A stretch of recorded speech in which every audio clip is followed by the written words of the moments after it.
Madame, Monsieur, bonsoir. Bienvenue sur Télé Djibouti dans cette édition de votre journal de 22 heures. Voici les titres qui vous seront développés. Djibouti se mobilise pour la Palestine suite à l'appel du président de la République.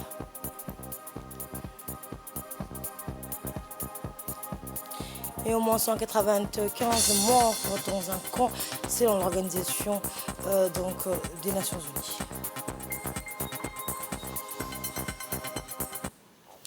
Et je vous amène au Moyen-Orient, ce début de journal où les attaques aériennes, terrestres et maritimes des forces d'occupation israéliennes contre la bande de Gaza se poursuivent, ciblant des civils innocents et des infrastructures de base, notamment des hôpitaux, des établissements d'enseignement, des mosquées, des églises et autres. La suite dans cette séquence.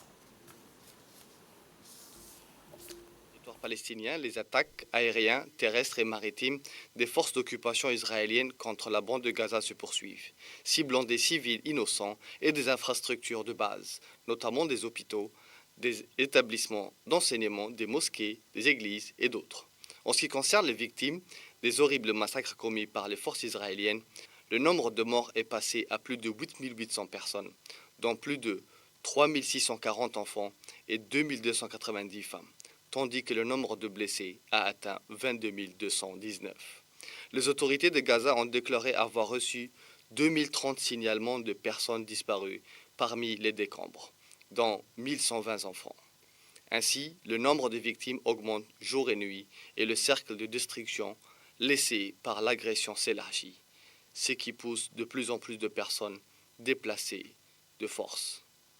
D'autre part, l'armée israélienne a annoncé l'augmentation du nombre de soldats tués à 16 dans les affrontements en cours avec la résistance palestinienne depuis mardi. Malgré les appels de la communauté internationale à un cessez-le-feu, les forces israéliennes continuent d'intensifier leurs raids sur la bande de Gaza, en plus de prendre d'assaut de nombreuses zones en Cisjordanie. De son côté, l'organisation Reporters sans frontières a déclaré qu'elle avait intenté une action en justice devant la Cour pénale internationale pour crimes de guerre commis contre des journalistes pendant la guerre israélienne contre la bande de Gaza. Selon un communiqué de presse publié par l'ONG de défense de la liberté de la presse, les journalistes victimes ont été tués ou blessés dans des attaques assimilables à des crimes de guerre. Le communiqué de presse a noté qu'Israël a complètement ou partiellement détruit les bâtiments de plus de 50 médias à Gaza, ce qui a été soumis à de violents raids israéliens pendant 27 jours. Sous la houlette du chef de l'État Ismaël Omar Guelleh, le Palais du Peuple a abrité hier la Journée nationale et africaine de la jeunesse, placée sous le thème Initiative Jeunesse en économie bleue. Cette journée a mis en lumière la vitalité, la créativité et le potentiel immense des jeunes générations en faveur de l'économie bleue qui englobe toutes les activités liées aux océans et aux ressources marines, clés pour la durabilité environnementale et économique. Commentaire. Majestueux du Palais du Peuple, là où la joie d'antan avait toujours été la compagnie fidèle du chef de l'État, une ombre de tristesse s'est abattue hier, plongeant ces lieux historiques dans une atmosphère pesante. Une journée qui aurait dû rayonner de la jeunesse africaine s'est transformée en une journée de chagrin et de tristesse. La jeunesse, toujours au centre des préoccupations du chef de l'État, a vu son rôle changer soudainement. Hier, les visages n'étaient pas éclairés par la joie habituelle, mais assombris par la douleur. Une douleur profonde, celle provoquée par les atrocités inqualifiables qui ont frappé Gaza.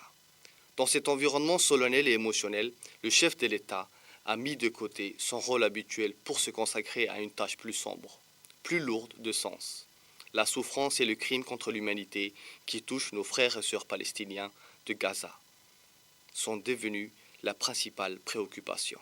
Ainsi, dans cette scène où le pouvoir et la politique cèdent le pas à l'humanité et à l'empathie, le chef de l'État a montré que même au cœur du palais, les préoccupations les plus profondes de l'âme humaine peuvent éclipser la célébration et les festivités. C'est un rappel poignant que face à l'horreur et à la tragédie, la dignité et la compassion priment sur tout le reste. Et dans son intervention lors de cette cérémonie, le président de la République avait captivé hier l'attention des invités. Il les a exhortés à observer Une minute donc, pour lire la Fatiha aux victimes tuées par les raids israéliens. Une minute de silence en mémoire des Palestiniens qui ont perdu la vie dans la bande de Gaza est également observée. Cette initiative a suscité une vague d'émotions et de réflexions quant à la situation difficile dans la bande de Gaza. Encore une fois, Saïd Mohamed nous en dit plus. فلسطين ويقوليسانيسا ومدينا إسلام كانوا ويقوليسانينا هو وحاله دتك بني آدم كأ.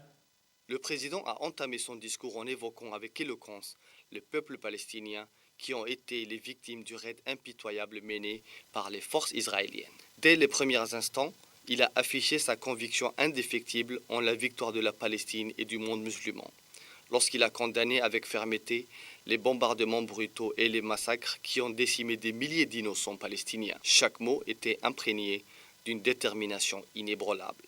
Face à la puissance des chars israéliens et aux raids aériens meurtriers, il a réitéré que la détermination du peuple palestinien demeurera inaltérable. Un moment de grande intensité est survenu lorsque le président a cité un verset du Coran, rappelant que ceux qui se sont sacrifiés pour défendre la voie de Dieu vivent en paix aux côtés du Tout-Puissant, comblés de bienfaits.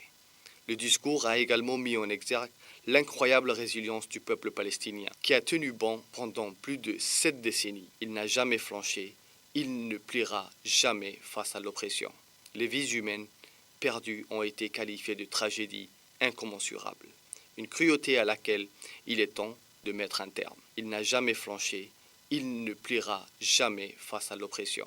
Les vies humaines perdues ont été qualifiées de tragédie incommensurable, une cruauté à laquelle il est temps de mettre un terme. L'appel à la solidarité nationale a été lancé avec une ferveur indéfectible. Il a exhorté à fournir une assistance vitale à nos frères palestiniens, soulignant l'impératif de rendre justice pour mettre fin à cette spirale de violence perpétuelle. Le président a rappelé notre devoir envers le peuple palestinien et a demandé à tous de partager leur fardeau, de ne pas rester silencieux face à l'horreur qui se déroule sous nos yeux. Des milliers d'enfants sont tombés en martyrs. Des hôpitaux ont été réduits en cendres. Les frontières restent impitoyablement fermées. Malgré tous les efforts déployés pour écraser la résistance palestinienne, le président a proclamé avec véhémence que nos frères et sœurs palestiniens demeurent une force irréductible. Il rejette l'oppression avec une détermination qui transcende la justice. Le président s'est érigé en porte-parole de notre nation et a promis de représenter les Djiboutiens sur la scène internationale, prêts à risquer leur vie pour soutenir les Palestiniens. Son appel à l'unité résonne comme un cri de solidarité qui transcende les frontières. Car l'amour, la justice et la fraternité ne connaissent pas de limites. Le moment est venu pour le monde entier d'entendre notre voix collective et d'agir pour mettre fin à cette souffrance insoutenable. Et nous avons recueilli quelques réactions des Djiboutiennes et Djiboutiens sur la situation à Gaza. Les voici. Je pense que c'était vraiment injuste de la part du monde entier de faire ça à la Palestine. De ne pas agir. Oui, de ne pas agir vis-à-vis de ça. Le génocide qui se déroule en Palestine actuellement est vraiment inhumain. C'est pas humanitaire. Les principes humanitaires ont été mis de côté. Je pense que le monde doit se remettre en question par rapport à ça. Depuis la dernière conférence du président il disait qu'on devait soutenir les Palestiniens, je pense que je suis tout à fait d'accord avec lui. On doit aider les Palestiniens parce que dans un cadre religieux, les Palestiniens sont nos frères musulmans. Sont nos frères musulmans aussi. Et en tant qu'humains, en général, on doit les aider parce que c'est contre-productif et c'est contre les lois humaines. Parce que je trouve que c'est inhumain de tuer des pauvres civils, des enfants, même pas encore nés. Moi, je trouve que c'est pas une raison d'aider des gens qui tuent d'autres. C'est inhumain, je trouve. On soutient la Palestine et on condamne toutes les agressions d'Israël envers le peuple frère palestinien. On est à côté d'eux et on va contribuer à la cotisation que le président à lancer. Voilà. Je lance un message à la population et au monde entier. Je dis qu'il faut commencer à cotiser pour le peuple frère palestinien et toujours soutenir nos frères palestiniens. Dans l'actualité également, le Premier ministre Abdelkader Kamel Mohamed et le ministre de la Défense Hassan Amar Mohamed ont effectué une visite à la Direction générale des relations internationales située à l'hôtel des officiers Hassan Bassouma Hassan. Ils ont pu rencontrer sur place le chef d'état-major général des armées, le général de corps d'armée Zakari Cheikh Ibrahim, avec qui ils ont eu une réunion de travail. Cette réunion avait pour objectif de faire le point sur la situation sécuritaire en général. Les hauts responsables ont échangé sur les enjeux et les défis auxquels fait face Djibouti dans un contexte régional et international complexe. Le chef d'état-major général des armées a remercié le Premier ministre et le ministre de la Défense pour leur visite et pour leur appui constant. Il a souligné l'importance de la coordination entre les différents acteurs civils et militaires pour faire face aux menaces sécuritaires et pour promouvoir les intérêts nationaux. Le Premier ministre, le ministre de la Défense et le chef d'état-major général des armées ont réitéré leur volonté commune de poursuivre leurs efforts pour faire de Djibouti un pays sûr, prospère et respecté sur la scène internationale. Le Premier ministre a reçu le nouvel ambassadeur Khaled Fadil Mahamoud dans le cadre d'une visite de courtoisie dans son bureau en présence du chef du cabinet. Au cours des échanges, le nouvel ambassadeur égyptien, au cours de ces échanges, les discussions ont d'abord échangé. Au cours de ces échanges, les discussions ont d'abord porté sur les inquiétudes mutuelles sur l'exil des Gazaouis vers la Jordanie et l'Égypte et les enjeux de voir le territoire se vider de son peuple, ainsi que sur la mobilisation de l'aide humanitaire. Le nouvel ambassadeur de la République arabe d'Égypte a souligné les liens historiques unissant nos deux pays en citant les projets stratégiques en cours d'aboutissement entre Djibouti et l'Égypte et la volonté du président Al-Sisi d'acter l'ouverture d'une ligne aérienne directe entre le Caire et Djibouti. Et pour sa part, le Premier ministre a évoqué sa préoccupation de développer une agriculture sur le lit de l'Oued d'Ambouli en s'inspirant de l'expertise agricole sur le Nil. Aussi, les échanges ont porté sur le partenariat dans le domaine des infrastructures, des logements, de la formation. De plus, l'ambassadeur a marqué son attachement à développer une coopération singulière en matière de santé, des zones logistiques et des routes. Le Premier ministre a souhaité la bienvenue à l'ambassadeur et lui a témoigné son soutien durant son séjour à Djibouti. Autre visite, cette fois-ci une importante délégation de la région Afar d'Éthiopie, que la ministre de la Jeunesse et de la Culture a reçue. C'était cet après-midi. Eh bien, cette visite a vu la participation du secrétaire général de la primature, Naguib Abdellah Kamel, est composé outre du conseiller du Premier ministre, Cheikh Mouata Ahmed Hussein, bureau du président de l'État régional d'Afar. Cette visite de courtoisie intervient à la suite de la participation de la délégation djiboutienne à l'ouverture de la bibliothèque Gamal Abdel Qadir Redo à Samara.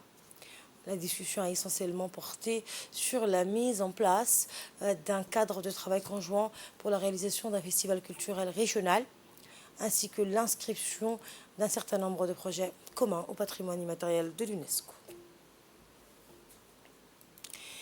Les ministres des Affaires sociales, de l'économie numérique et des Affaires musulmanes ont procédé ce matin à l'ouverture officielle de d'une nouvelle antenne d'une unité pilote de microfinance islamique à l'avenue 13, donc Cheikh Ahmed, organisée par l'Agence djiboutienne de développement social, ADDS. L'événement a réuni sur place plusieurs personnalités. La réussite de la phase pilote à Blaas a d'ailleurs valu à l'unité microfinance de l'Agence djiboutienne de développement, l'ADDS, d'élargir le projet sur la capitale afin de faire profiter à une tranche plus large de nos concitoyens en situation de précarité. L'objectif étant de fournir un service de proximité pour la population de la commune de Blaas et de ne plus dépendre du quota de 20%, donc hors zone.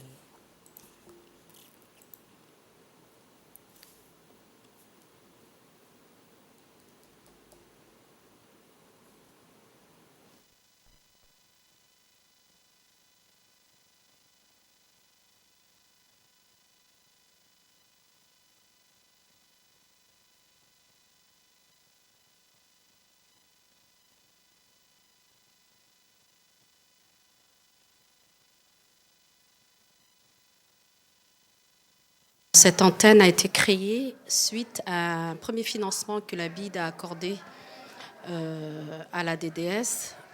Nous avons ouvert un premier service à Balbala et face à l'engouement et la population qui souhaitait bénéficier, notamment la commune de Boulaous, on a dû approcher cette population, on a dû s'approcher de cette population et fournir un service de proximité. Donc là, nous avons en 2023 bénéficié d'un deuxième financement de la BID à hauteur de $800 000. En espace de 6 mois, nous avons servi 246 personnes et aujourd'hui, nous comptons étendre encore plus. Nous invitons toute notre population de la commune de Boulaos qui veut bénéficier de la microfinance islamique de venir vers notre nouvelle antenne. Et je vous amène à New Delhi en Inde, cette fois où le ministre de l'Énergie, Yonis Ali poursuit sa mission de travail dans la capitale indienne et en marge de la 6e session de l'Assemblée de l'ISA. Le ministre et la délégation l'accompagnant ont préparé hier aux travaux d'une conférence de haut niveau consacrée aux nouvelles technologies pour la transition énergétique propre et organisée par l'Alliance solaire internationale en collaboration avec le ministère indien de l'énergie, des énergies nouvelles et renouvelables, de la Banque asiatique de développement et de la Société internationale de l'énergie solaire. Plusieurs thématiques pertinentes ont été abordées au cours des différentes sessions techniques dans les nouvelles technologies et les applications émergentes dans le domaine de l'énergie solaire, les chaînes d'approvisionnement résilientes dans le domaine du solaire photovoltaïque et les avancées mondiales dans le domaine des technologies hybrides. Dans cette même journée, le chef d'état-major général des armées a reçu l'ambassadeur du Japon à Djibouti, Otsuka Imyo. Ce dernier a terminé son mandat à Djibouti et est venu en visite d'adieu. C'était l'occasion pour l'ambassadeur japonais d'introduire également au chef d'état-major général des armées le nouveau commandant de la base japonaise à Djibouti, le colonel Suzuki Kozuki. Eh bien, le chef d'état-major général des armées a exprimé sa satisfaction à l'ambassadeur pour son soutien constant aux forces armées djiboutiennes et pour sa contribution au renforcement de l'amitié entre les deux pays. Il a également souhaité la bienvenue au nouveau commandant de la base japonaise et réaffirmé la volonté des forces armées djiboutiennes de développer les liens de coopération avec le Japon. Une délégation nigérienne composée de représentants du gouvernement, d'experts en éducation et de spécialistes de la technologie et des consultants dans le domaine de l'éducation bilingue et la technologie a effectué du 30 au 3 novembre prochain, demain donc, une visite de prospection à Djibouti afin d'explorer les opportunités en matière d'éducation bilingue et de technologie dans le pays. L'objectif principal de la visite est de promouvoir une collaboration étroite entre le Nigeria et Djibouti dans le domaine de l'éducation, en particulier dans le contexte de l'éducation bilingue et de l'utilisation de la technologie pour renforcer l'apprentissage, mais aussi le fonctionnement de l'école bilingue technologique à Djibouti. L'éducation bilingue est un domaine essentiel pour le Nigeria, qui compte de nombreuses communautés linguistiques. Il est reconnu que l'apprentissage dans la langue maternelle favorise la compréhension et la réussite des élèves. Le représentant nigérian souhaite explorer les pratiques et les politiques en matière d'éducation bilingue à Djibouti, qui est réputé pour son expertise dans ce domaine. Durant leur séjour à Djibouti, la délégation rencontrera les responsables du MENFOP, des conseillers pédagogiques, des enseignants et des experts en technologie pour discuter des meilleures pratiques, des défis et des opportunités dans les domaines de l'éducation bilingue et de la technologie éducative. À son arrivée à l'école bilingue et technologique de Balbala, la délégation a été chaleureusement accueillie par le directeur de l'école et s'est dirigée vers la direction pour avoir un aperçu de cette école. La délégation a été alors composée de consultants et était accompagnée par des hauts responsables du ministère de l'Éducation nationale. Visiter des salles de classe intelligentes, des bibliothèques et des salles informatiques. À chaque étape, la délégation explique le fonctionnement normal de l'école, ainsi que les projets spécifiques de l'école et la mise en œuvre du programme. La délégation a exprimé sa satisfaction de la visite et a remercié les responsables pour leur accueil chaleureux lors de leur séjour à Djibouti. Toujours dans le cadre de la visite du travail, la délégation nigérienne composée de hauts responsables de l'école bilingue et technologique du ministère de l'Éducation nigérienne et ainsi que des responsables administratifs effectués depuis lundi une visite de prospection à Djibouti afin d'étudier les opportunités en matière d'éducation bilingue et de technologie à Djibouti. L'objectif est de promouvoir une collaboration étroite entre le Nigeria et Djibouti dans le domaine de l'éducation, en particulier dans le contexte de l'éducation bilingue et de l'utilisation de la technologie pour renforcer l'apprentissage, mais aussi pour voir de près le fonctionnement de l'école technologique à Djibouti. Après la visite de l'école bilingue technologique de Belbala, les visiteurs se sont rendus dans l'après-midi d'hier dans les locaux du centre de formation Ahmed Ghel Ahmed pour voir les modules et formations sur l'éducation bilingue à Djibouti. Et bien, dès son arrivée, les visiteurs ont été chaleureusement accueillis à leur arrivée sur place par la directrice générale du centre, Aisha Farah, ainsi que ses proches collaborateurs, et ont eu une réunion de travail avec la délégation nigérienne sur les modules de formation initiale et continue pour les enseignants de l'école bilingue. Puis la délégation s'est rendue donc dans les locaux du CRIPEN et a été accueillie par la directrice générale du CRIPEN, Madame Rada Mohamed Issa, et la délégation a eu l'occasion de découvrir un stand de tous les manuels scolaires par discipline, l'enseignement de préscolaire jusqu'à l'enseignement secondaire et bilingue, ainsi que les supports pédagogiques conçus par les concepteurs du CRIPEN. La directrice générale du CRIPEN, Mme Rada Mohamed Issa, a souhaité la bienvenue aux visiteurs dans les locaux du CRIPEN. Après une brève présentation, les hauts responsables du CRIPEN ont fait donc un tour d'horizon sur les deux grands départements du CRIPEN, à savoir la direction de la recherche pédagogique et de l'édition de communication. Les personnes à besoins spéciaux sont un pilier indispensable à la communauté. C'est avec ce slogan qu'a débuté aujourd'hui la Journée mondiale de la vue et de la canne blanche. La journée, qui a commencé par une marche depuis la corniche jusqu'au palais du peuple, a été organisée en hommage à la reconnaissance et au courage et l'abnégation des personnes vivant avec un handicap et qui affrontent tous les jours les défis de la vie quotidienne. Cette journée a vu la participation du président de l'association djiboutienne des aveugles, Idriss Momin, et le secrétaire de l'Assemblée nationale, Souleymane Dahir Beleh, et d'autres personnalités civiles.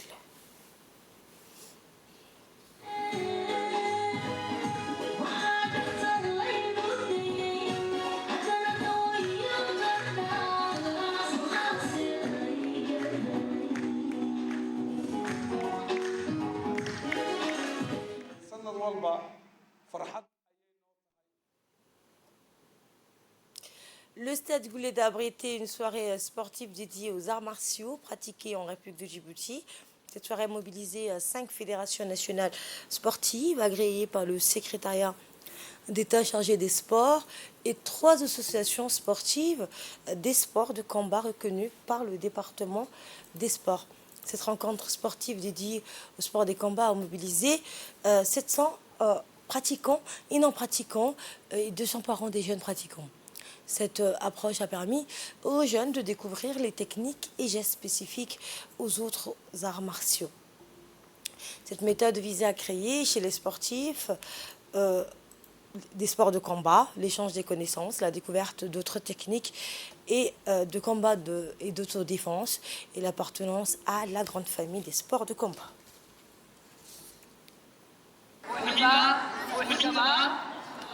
Projection, immobilisation.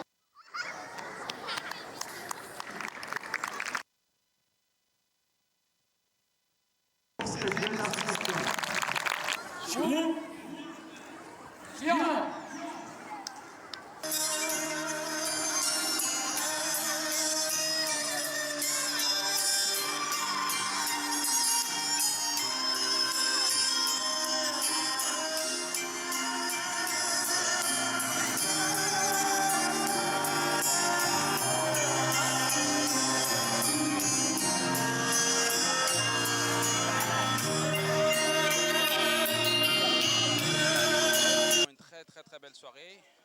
Vraiment, le fait de voir tous les arts martiaux réunis pour une fois ensemble à faire des entraînements collectifs, c'était vraiment noble. Ce genre d'entraînement, ça permet de rapprocher en fait tous les arts martiaux, tous les pratiquants qui ne se connaissent pas, et ça leur permet de découvrir d'autres arts aussi. C'est pas mal. Donc l'initiative vient du ministère de secrétariat général de sport. Et franchement, je leur dirai chapeau.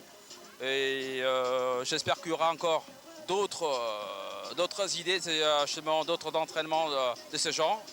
Et j'espère qu'on va continuer à aller de l'avant tous ensemble. S'est réunis pour faire des échanges et pour pouvoir partager ensemble la technique de chaque art martial. C'est vraiment un très bel événement qui vient d'avoir lieu avec toute la jeunesse qui est derrière moi et toute la famille des arts martiaux ainsi que les responsables. Tout le monde est là et c'est un grand moment de partage et de joie. Le thème de cette soirée, c'est « Ramène un ami ». Donc nous avons aussi les parents, les amis qui sont là aussi. Et après toutes les démonstrations de chaque activité, maintenant on va apprendre aux amis comment se fait la technique par exemple du judo, après la technique du taekwondo, la spécialité de chaque et spécificité de chaque discipline. Voilà, je dédierai cette soirée et je dirais que c'est vraiment une soirée de partage. À la une également, la 16e promotion du stage international perfectionnement enquêteur de l'école internationale de perfectionnement à la pratique de la police judiciaire a clôturé son stage lors d'une cérémonie riche en couleurs présidée par la substitut du procureur général en la personne de Mme Mona Ali Hassan. L'événement a vu la participation du préfet d'Arta, du président du conseil régional d'Arta, du chef d'état-major de la gendarmerie nationale, de l'attaché de sécurité intérieure, de l'ambassadeur de France et l'attaché militaire de l'ambassade d'Éthiopie, du représentant du commandant de la garde-côte, du représentant de l'UNFD et un bon nombre d'officiers supérieurs de la gendarmerie nationale. La 16e promotion composée de 16 participants venus des pays amis, mais aussi des forces de sécurité djiboutiennes, en l'occurrence la gendarmerie, la police et la garde-côte ont reçu donc les diplômes, les insignes de l'école et des présents de la part des officiels. Et à la fin, les stagiaires et les officiels ont posé pour la traditionnelle photo de famille. En marge de la cérémonie, le colonel Zakaria Hassanaden a félicité les récipiendaires pour les résultats obtenus, les a exhortés à poursuivre leur engagement et à être des exemples dans leurs institutions respectives. Enfin, le chef d'état-major a souhaité un bon retour dans leurs pays respectifs aux stagiaires des pays amis.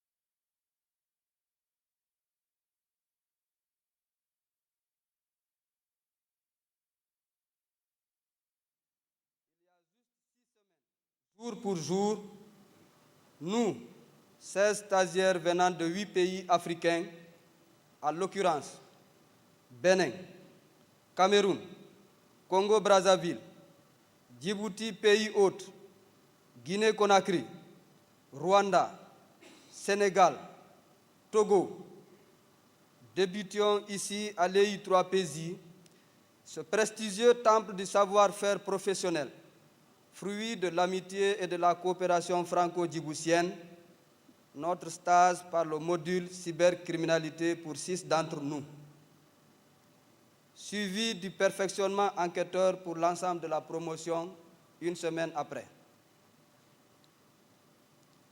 Pendant la formation, d'importants cours accompagnés par la pratique ont été enseignés, notamment dans les domaines tels la déontologie, la méthodologie de l'enquête, les investigations judiciaires, la téléphonie dans l'enquête judiciaire, la rédaction des actes d'enquête, l'observation, surveillance et filature, la gestion d'une scène d'infraction et la police technique et scientifique, pour ne citer que ceux-là. Les qualités intellectuelles, professionnelles, pédagogiques et humaines des formateurs, associées à des infrastructures et à des équipements modernes, ont facilité l'assimilation rapide des cours par les stagiaires. Ainsi, on peut dire, sans risque de se tromper, que nous allons quitter l'EI3PJ avec des connaissances nouvelles et des capacités opérationnelles beaucoup plus renforcées au grand bénéfice de nos différents pays et des populations que nous servons avec loyauté et professionnalisme. Mesdames et messieurs, tout cela s'est réalisé grâce à l'accompagnement sans faille des autorités de l'école à tous les niveaux, de celui de l'état-major de la gendarmerie nationale et du gouvernement djiboutien, sans lesquels rien de tout cela n'aurait pu être possible. Que dire du soutien constant et sans faille de la République française qui a permis la bonne organisation et la réussite de ce stage? C'est le lieu et le moment d'exprimer haut et fort notre reconnaissance et nos sincères remerciements envers tous. Et voici un extrait du discours du commandant de l'École internationale de perfectionnement à la pratique de la police judiciaire, le lieutenant-colonel Hussein Mohamed Rayad. Le perfectionnement que nous clôturons ce matin a été précédé par celui de cybercriminalité. Comme vous le savez tous, une nouvelle forme de menace qui s'impose comme un acteur incontournable de la géopolitique de la criminalité. De plus en plus d'infractions sont commises par des individus se cachant derrière cette interface de la toile.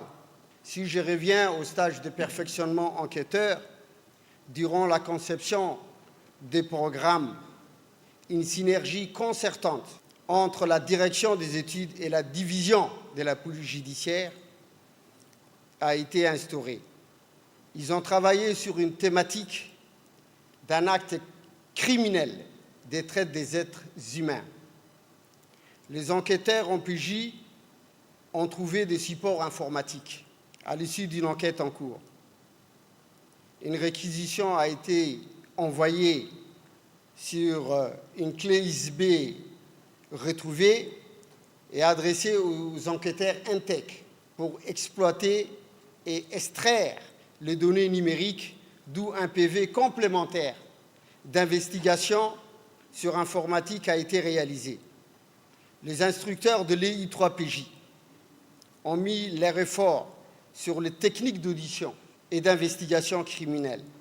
Les stagiaires de la 16e promotion ont exercé sur les bonnes pratiques de la police judiciaire en déroulant tous les actes des procédures pénales, en commençant par la phase de constatation et ensuite, après identification, suivi de l'interpellation. Bien sûr, sous l'œil vigilant des magistrats du parquet, en respectant toutes les règles de droit humain.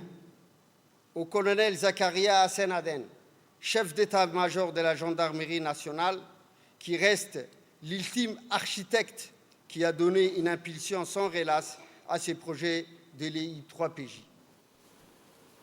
Et cette cérémonie donc, a été présidée par la substitut du procureur général, Mme Mouna Ali Hassan. Je propose d'écouter. Le stage compte un nombre de 16 stagiaires que vous avez aujourd'hui devant vous, qui ont reçu une formation, comme je l'ai dit précédemment, axée sur le perfectionnement d'enquêteurs. Les pays représentés sont le Bénin, le Cameroun, le Congo-Brazzaville, Djibouti, République haute, le Rwanda, le Sénégal, le Togo, la Guinée-Conakry. S'il y a une qualité à retenir pour les officiers de police judiciaire, c'est la qualité d'enquêteur. Et l'enquête judiciaire n'est pas une mince affaire, monsieur, comme nous le savons tous. Elle regroupe un travail assez colossal. Il faut regrouper les investigations à effectuer pour déterminer les auteurs d'une infraction, mais également les conditions dans lesquelles cette infraction a été commise, en rassemblant tant les éléments de preuve que l'ensemble des témoignages qui pourraient être nécessaires à la manifestation de la vérité, de nature à rendre une procédure et un dossier qui soit bon et exploitable par les juges et par les substituts du procureur, tant en première instance, parce que c'est eux qui reçoivent les procédures en premier lieu, et puis pour le parquet général en cause d'appel.